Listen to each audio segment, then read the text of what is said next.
Est-ce que tu as déjà connu cette situation? Tu t'approches de quelqu'un pour lui dire quelque chose en anglais. Ce n'est même pas quelque chose de compliqué d'ailleurs, c'est quelque chose de simple, une phrase simple et courte que tu connais déjà même par cœur. Mais dès le moment où la personne se retourne et te dit yes, quelque chose change instantanément dans ton cerveau.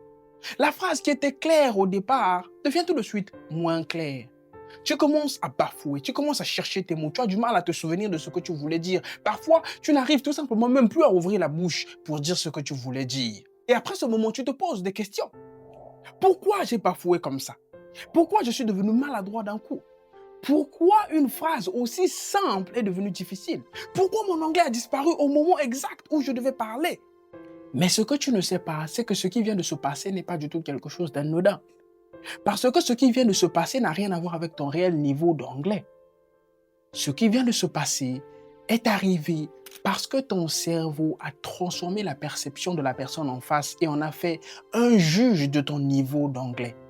Toi, tu crois que tu es sur le point d'entrer dans une conversation avec un autre être humain en anglais, mais pour ton cerveau, c'est beaucoup plus sérieux. Lui, il est en train d'entrer dans une évaluation de ton niveau d'anglais. Et c'est là que tout change. Parce que dans une conversation, le seul but est de simplement transmettre le message, peu importe la forme. Alors que dans une évaluation, la forme, c'est la chose la plus importante. Tu cherches à être le plus fluide, tu cherches à éviter les erreurs, tu cherches à être parfait, tu cherches à simplement performer. Et c'est là que la pression monte d'un coup. Du coup, au moment où tu t'approchais de la personne pour lui parler en anglais, ton cerveau et toi aviez deux objectifs totalement différents. Toi, tu cherchais à dire quelque chose en anglais, ton cerveau, lui, cherchait à prouver que ton anglais est suffisamment bon. Et ce changement d'objectif, ce décalage-là, il fait une grande différence. Surtout parce que le changement se fait très rapidement, si rapidement que tu n'as pas le temps de t'en apercevoir. Une fois que le changement est opéré, au moment où tu ouvres la bouche pour parler, toi, tu cherches à communiquer avec une personne, mais ton cerveau, lui, ne se dit pas qu'il est simplement en train de communiquer avec une personne. Il se dit plutôt, voici quelqu'un qui peut voir toutes mes erreurs en anglais. C'est quelqu'un qui représente le vrai anglais. Donc, moi, je dois être parfait. Et à partir de là, avec la pression que ton cerveau s'est mis lui-même, même dire une simple phrase peut devenir un véritable challenge. Même dire une simple phrase peut devenir très compliqué. Non pas parce que ton anglais disparaît, mais tout simplement parce que ton cerveau change le cadre de la situation.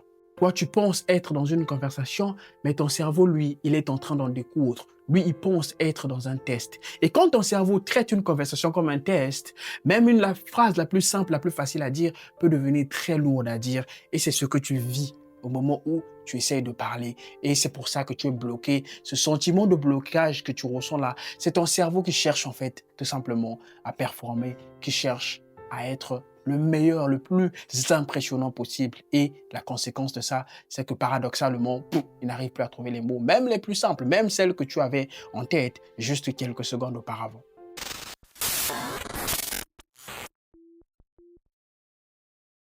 Le takeaway, c'est que si un jour tu te retrouvais à bafouiller devant une personne en anglais alors que tu connaissais très bien ce que tu voulais dire, n'en conclus pas que c'est ton niveau qui vient de baisser. Comprends simplement ceci. Ton niveau en anglais ne peut pas disparaître le temps d'une conversation. C'est plutôt ton cerveau qui, en une seconde, a transformé une conversation en une évaluation.